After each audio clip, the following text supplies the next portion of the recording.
आज सम्मान हम चाह रहे हैं चुहार विद्रोह के महानायक और भारत देश के प्रथम स्वतंत्रता सेनानी रघुनाथ महतो।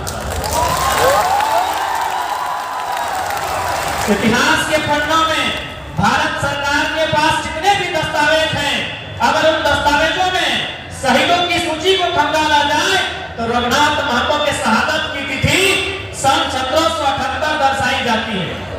क्या उससे पहले कोई भी शहादत इस भारत वर्ष में दी गई है? क्या उससे पहले कोई भी शहादत इस भारत की माटी में दी गई है? इसीलिए हम सबसे पहली मांग आज की सभा का उद्देश्य उस महापुरुष का सम्मान जिसने भारत वर्ष में सबसे पहले शहादत देने का काम किया।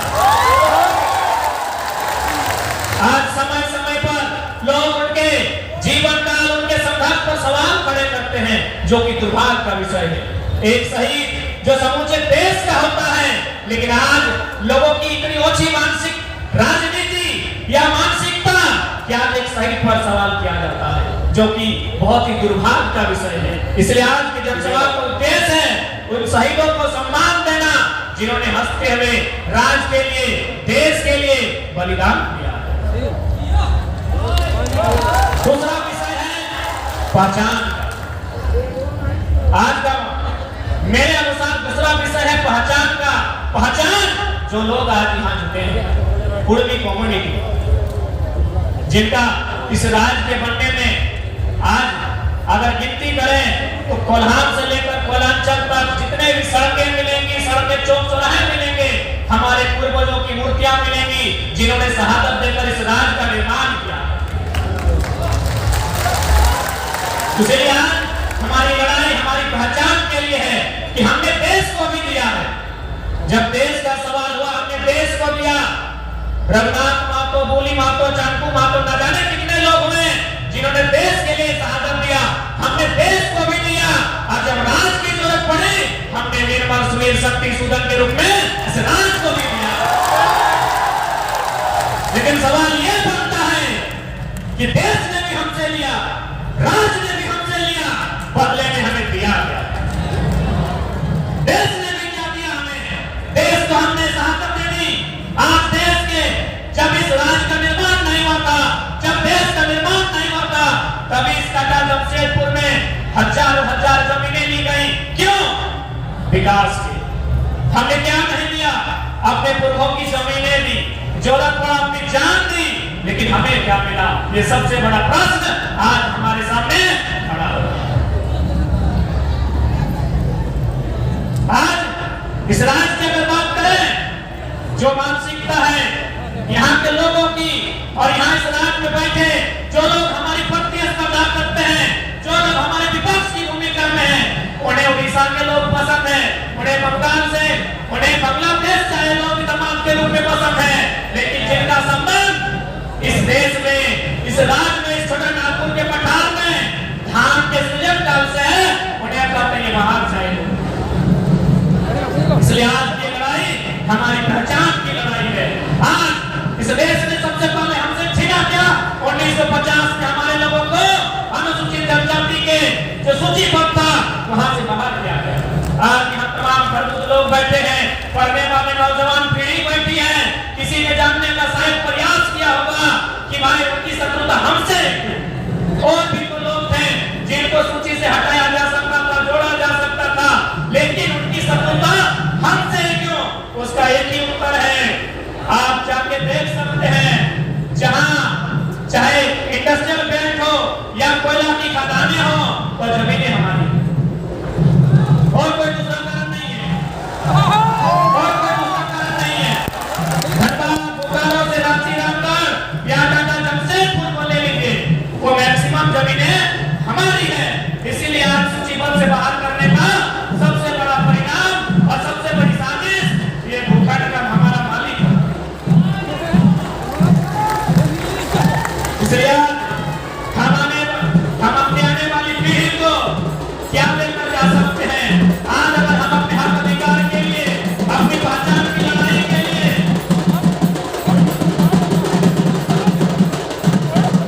ताकि आने वाली पीढ़ी हमारी सुरक्षित और संरक्षित हो सके।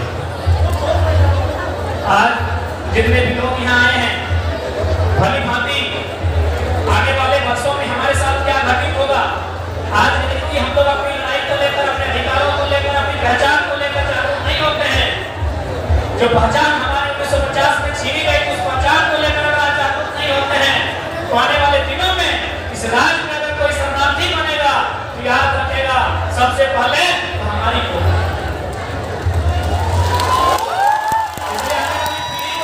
करना है कि जिन लोगों ने छोटा नागपुर पठार की स्थापना की थी, जिन लोगों ने छोटा नागपुर पठार में धान के सृजन में योगदान दिया था, आज वे लोग अपने अस्तित्व को बचा के रख पाते हैं, अपने अस्तित्व को संभाल के रख पाते हैं, या फिर वे लोग शरणार्थी डालेंगे कि हमारी रिस्पॉन्सिबिलिटी। और यदि आपको लग रहा है कि केवल ऐसा संभव नहीं है, हमारी तो संख्या लाखों में है, करोड़ों में है, तो सबसे पहला उदाहरण ले लीजिए। हमको हिंदी में बात करना पड़ रहा है कि भाषा कहाँ। यदि आपको लग रहा है कि नहीं बाबू तुम्हारी उम्र बहुत कम है, तुम हमें डरा रहे हो, हमें क्या हो सकता है, कैसे हम लोग रिफ्यूजी बन जाएंगे, ये गांव हमारा पूरा टाटा जमशेदपुर में ज्यादा गांव हमारे, धनबाद बोकारो उड़ीसा में हमारे लोग हैं, तो हम शरणार्थी कैसे बनेंगे, हम तो लाखों करोड़ों की संख्या में। तो सबसे पहला उदाहरण एक कुर्मी को बेटा को गुरमाली में नहीं हिंदी में बात रखना पड़ रहा है आपको समझाने के लिए। कहाँ है अपनी मातृभाषा, कहाँ है अपनी मातृभाषा। तो इसलिए आपको समझना होगा विषय वस्तु को कि हम कैसे शरणार्थी होंगे, कैसे हमारी पहचान छीनी है, उस पहचान के साथ साथ अपने अधिकार को हम कैसे पा सकते हैं। हमारी बात तो पूरा पूरी आप लोग नहीं समझ रहे हैं, आप लोग राही बोलते हैं, हम लोग गुरमाली बोलते हैं, लेकिन क्यों? इसी कारण कि लोगों ने बड़ी चालाकी के साथ, जिन लोगों ने सरकार को चलाया, चाहे दिल्ली में बैठकर, चाहे राजधानी रांची में बैठकर, उन्होंने बड़ी चालाकी के साथ हमें ही राज करने का प्रयास किया। अब ये भी सवाल है कि भाई हमें क्यों मिले उनको, और भी तो लोग हैं इस देश में, इस राज्य में बहुत सारे लोग हैं, गोंड है, भील है, सरकार है, मुंडा है, उराव है, लोहरा है, न जाने कितने समुदाय के लोग रहते हैं, 6000 7000 लोग रहते हैं। तो छोटा नागपुर के पठार में दिल्ली में बैठे लोगों को हमसे दुश्मनी क्यों थी? हमने बार बार कहा अब जहां से अगर आप धनबाद से चलिएगा कदम से कदम ना, तो उड़ीसा आप केवल अपनी जमीन में पार हो जाएगी। यानी कोई भी चाहे विदेश के आदमी आए, चाहे छोटा नागपुर पठार के अलावा बाहर के लोग आए, क्या वे लोग हवा में घर बना सकते हैं? अपने योजना परियोजना, अपनी कंपनी, अपनी फैक्ट्री, क्या वे लोग हवा में लगा सकते हैं? नहीं, उन्हें जमीन चाहिए। जमीन किसकी है? हमारी है। जमीनें किसकी है? हमारी है। इसीलिए सबसे पहले केंद्र सरकार ने, जो उस समय और आज भी पूंजीपतियों की सरकारें हैं, उन्होंने कहा कि हमें सुविधा कैसे हो। यदि हम जमशेदपुर सरायकेला में कोई फैक्ट्री लगाएंगे, धनबाद बोकारो रांची में अगर जमीन का अधिग्रहण करेंगे, तो सुविधा कैसे होगी? किनके पास जमीनें ज्यादा? तो आप देख सकते हैं विशेषकर कोलियरी बेल्ट में, औद्योगिक क्षेत्रों में लगभग 60-70% जमीनें हमारी थी। इसलिए 1950 में बिना किसी नोटिफिकेशन के हमें जो समय की सूची थी प्रिमिटिव ट्राइब, हमें कोई साजिश, चालाकी, षड्यंत्र के तहत बाहर कर दिया। आज भी हमारे पढ़ने वाले नौजवानों को, हमारे माता बहनों को, हमारे समाज के मैक्सिमम लोगों को जानकारी तक नहीं कि हमारे साथ ये साजिश क्यों रची गई। इसलिए आज एक जन चेतना की आवश्यकता है, जो चेतना धीरे धीरे जागरूक हो रही है हम सभी के बीच। आज हम सबों के बीच एकजुटता की आवश्यकता है, जो एकजुटता हम देख पा रहे हैं, इस एकजुटता को आखिरी मुकाम तक जब तक हमारी पहचान और सम्मान न मिल जाए, इसे कायम रखना। क्योंकि इस बात को मानना होगा, हम लोग बहुत ही सरल लोग थे, भोले भाले लोग, खेती के माध्यम से धान लगाकर अपना जीवन यापन करने वाले लोग, बहुत सरल लोग थे। हमने लोगों की चालाकी को कभी समझा ही नहीं। आज उसी चालाकी का परिणाम कि हम लोग हाशिए में। आप बारीकी से मैं कुछ बिंदुओं को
हमारी सभ्यता को इतिहास में कहीं स्थान नहीं। अब ये मत पूछिए, इतिहास लिखने वाले सब बहुत बड़े महापंडित थे, उनसे भूल नहीं हो सकती है, उनसे भारी भूल हुई है, और उन्होंने बिल्कुल चाटुकारिता में और द्वेष में घृणा पूर्वक इतिहास को लिखा है। मैं नाम लेकर को उदाहरण देना चाहूंगा, क्योंकि मैंने इतिहास की बात कही है, और मैं एक्सप्लेन इसलिए कर रहा हूं कि लोगों ने इतिहासकारों से भूल कैसे नहीं हो सकती। फिर पढ़े लिखे लोग हैं, बोलेंगे वे इतने बड़े इतिहासकार थे, उनसे कैसे भूल होगी? हो सके हम ही लोग गलत है, राज सिविलाइजेशन नहीं था, तो मैं बताता हूं इतिहासकारों से कैसे भूल। एक राजा का नाम आता है, कहा जाता है कि उस राजा ने, मैं नाम इसलिए नहीं लूंगा क्योंकि लोग जाति धर्म से जोड़ देंगे, उसके बारे में कहा जाता है कि उस राजा ने भारत में जब आक्रमण किया था तो तोप के गोले से आक्रमण किया था, तोप के साथ।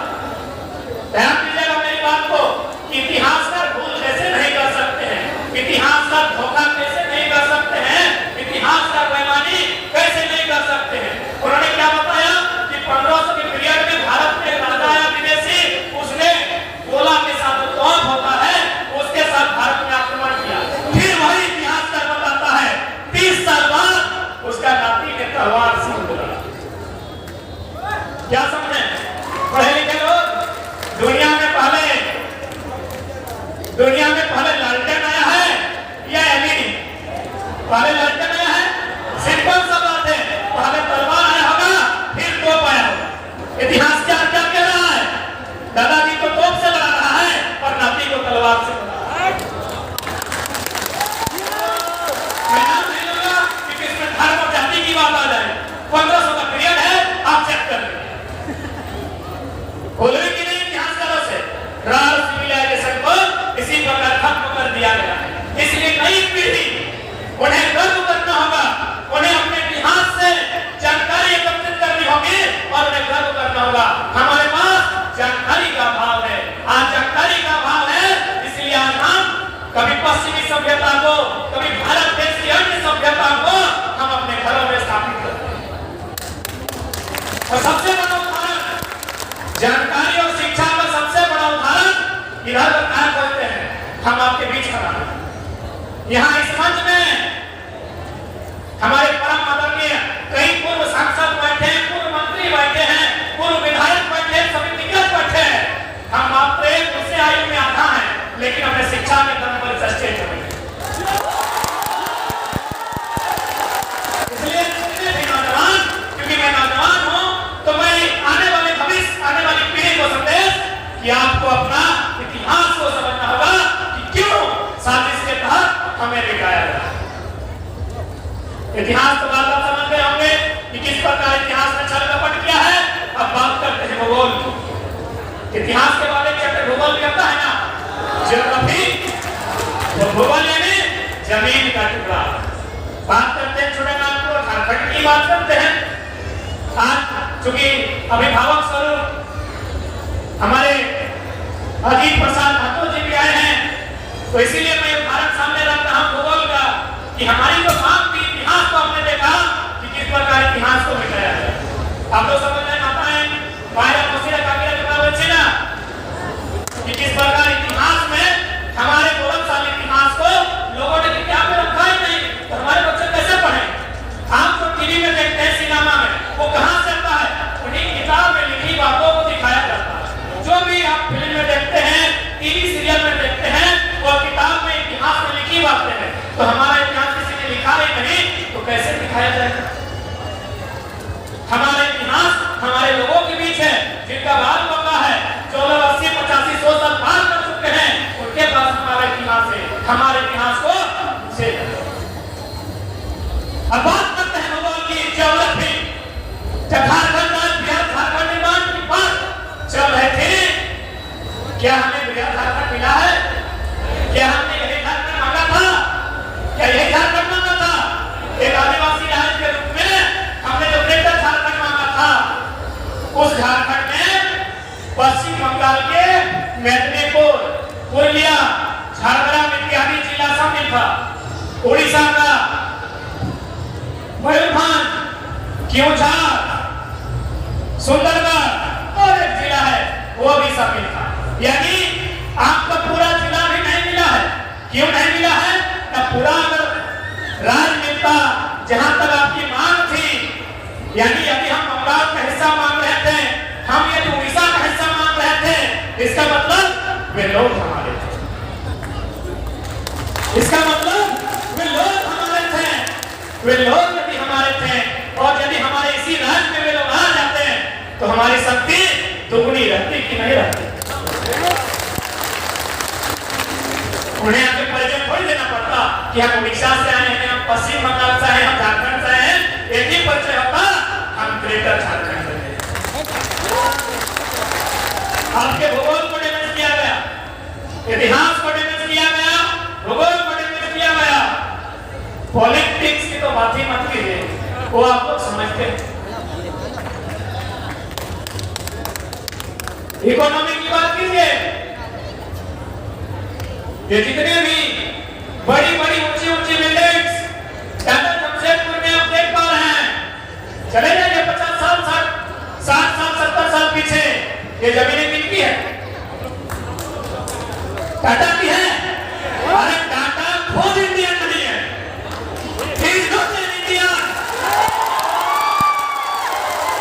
टाटा खुद भारत में नहीं है, उसकी जमीन कैसे होगी? टाटा खुद भारतीय है और जमीन हमारी है।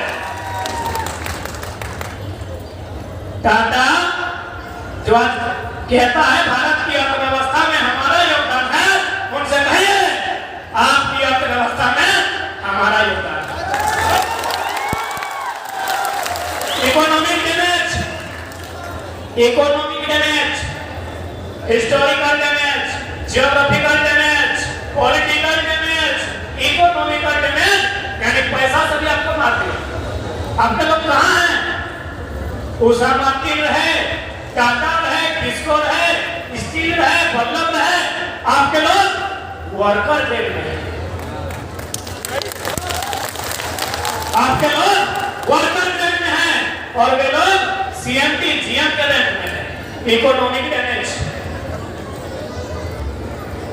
इकोनॉमिक डैमेज समझ में आया ना? ये इकोनॉमिक डैमेज है। आप बात करते हैं कल्चरल डैमेज, कल्चरल यानी संस्कृति। हमें बताने की क्या आवश्यकता है? हम अपने घरों में जाके देख लीजिए, हमारे पुरखे करते थे 12 मास से 13 पड़ा, अभी 26 हो रहा है।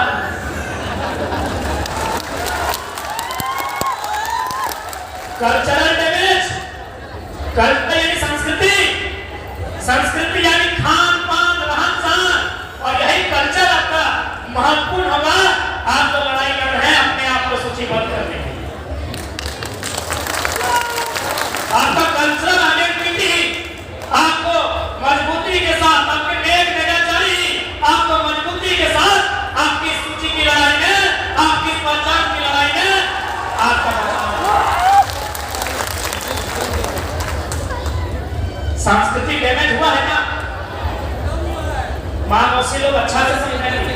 हमारे पुरखे कहते थे ना 12 मास से 13 तक और कहते थे ना कि हमारा पर्व वही है जिसमें मोड़ी चूड़ी और पूड़ी चलता हो। मोड़ी मोड़ी बने जोड़ी, जोड़ी बने खीर ना बच्चा है संगोलिया का, और घोड़ी बने पीठा पकवान। जाके देखिए अभी क्या क्या लेके आते हैं। कल्चरल, आप बताइए एक इंसान को मारने के लिए कहां से आपको डैमेज किया गया? Historical, geographical, cultural, political, economical, उसके बाद भी यदि हम जिंदा हैं तो बस वही कहेंगे राल सभ्यता, राल माटी के राल लोग हैं, इसीलिए इतना डैमेज होने के बाद भी अरे दूसरा आदमी होता इस दुनिया से उसका नाता कट जाता। इतना डैमेज होने के बाद भी यदि आज हम लोग जिंदा हैं तो भैया वही जो इतिहास में नहीं लिखा है, हम राल लोग हैं, इसीलिए जिंदा है।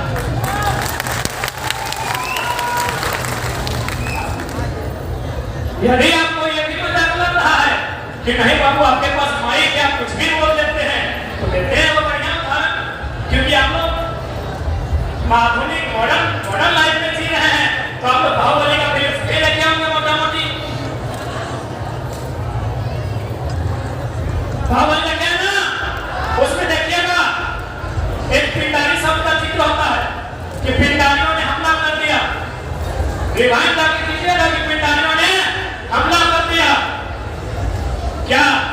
पिंडारी केवल कल्पना में थे, पिंडारी वास्तव में थे। आज से 200 साल पहले जेपीएससी 680 का सिलेबस खोजिएगा, उसमें अंग्रेजों के काल को पढ़िएगा, उस काल में पिंडारी शब्द का जिक्र है। आज जाके देखिए पिंडारी एक भी नहीं। इसलिए यदि यदि हम लोग नहीं समझते हैं, अपनी पहचान, अपने अधिकार की लड़ाई को नहीं जानते हैं, तो 20-25 साल में हमारे 10% लोग रिफ्यूजी हो जाएंगे। आने वाले 20-25 साल धीरे धीरे ऐसा आएगा कि हमारे नाम का भी केवल इतिहास रहेगा, वर्तमान समाप्त हो जाएगा। इसलिए आज हमारे हमसे आयु में काफी भीड़ वक्ता बनाए हैं, वे अपने अनुभव को अपने बीच रखेंगे, उनको सुनिएगा और समझने के साथ साथ उसे अमल करने का प्रयास कीजिएगा, क्योंकि आज हमें निर्णायक लड़ाई में है। आज यदि चूक होगी तो फिर एक विदेशी कोलकाता को कब्जा कर लिया है, कोई और परदेशी बाकी जो हमारा बचा है उसे भी कब्जा कर लिया।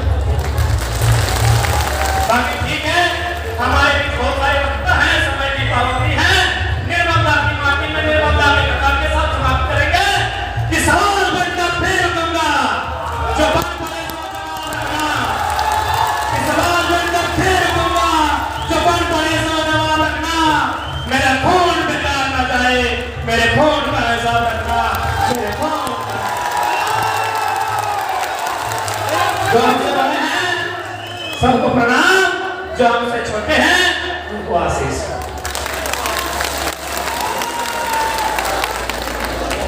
बहुत बहुत धन्यवाद टाइगर।